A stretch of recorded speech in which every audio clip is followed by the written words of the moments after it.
और अब सबसे पहले बात करेंगे पश्चिम बंगाल की, क्योंकि ममता बनर्जी के लिए मुश्किलें कम होने का नाम नहीं ले रही हैं। बंगाल विधानसभा में तृणमूल कांग्रेस के भीतर हुई बड़ी टूट के बाद अब पार्टी के सांसदों को लेकर भी हलचल तेज हो गई है।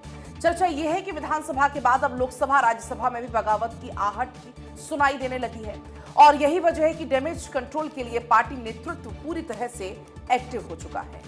दरअसल ऋतुव्रत बनर्जी के नेतृत्व में करीब 60 विधायकों के अलग होने के बाद टीएमसी पहली बार इतने बड़े अंदरूनी संकट से जूझती दिख रही है। विधानसभा में ये बगावत इतनी बड़ी रही कि स्पीकर ने ऋतुव्रत बनर्जी को विपक्ष का नेता मान्यता दे दी है। अब सवाल उठ रहा है कि क्या यही सियासी हलचल संसद तक पहुंचेगी।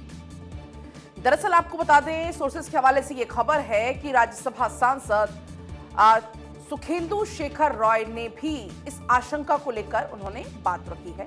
उन्होंने ये कहा है कि जिस तरह से इतने कम समय में बड़ी संख्या में विधायक अलग हुए, वैसी प्रतिक्रिया लोकसभा में भी देखने को मिल सकती है। हालांकि उन्होंने राज्यसभा को लेकर कोई साफ बात नहीं की, लेकिन ये जरूर कहा है कि ऐसी संभावना से इनकार नहीं किया जा सकता। दूसरी तरफ सीनियर टीएमसी सांसद सौगत रॉय ने पार्टी में किसी भी बड़ी टूट के दावे को सिरे से खारिज किया। उनका आरोप है कि बीजेपी संसद के भीतर भी वही खेल दोहराने की फिराक में है जो उसने बंगाल विधानसभा में किया। हालांकि उन्हें पूरा भरोसा है कि ममता बनर्जी पहले भी ऐसे कई मुश्किल हालात से बखूबी निकल चुकी हैं, इस बार भी शानदार वापसी करेंगी।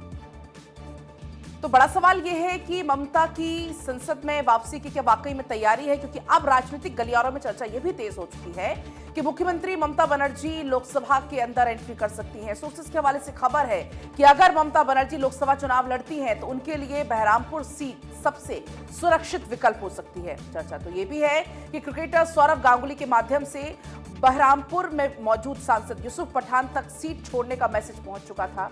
हालांकि सोर्सेस का यह दावा है कि यूसुफ पठान ने फिलहाल इस्तीफा देने से या सीट छोड़ने से मना कर दिया है। वो अपने क्षेत्र में अपना राजनीतिक आधार मजबूत करने में फिलहाल जुट गए। टीएमसी के अंदर इस बात को लेकर शुरुआती बातचीत तो चल रही है, लेकिन यूसुफ पठान ने खुलकर पार्टी या ममता बनर्जी के खिलाफ कोई बयान नहीं दिया। साथ ही इन दावों की अभी तक कोई भी आधिकारिक पुष्टि नहीं की गई है।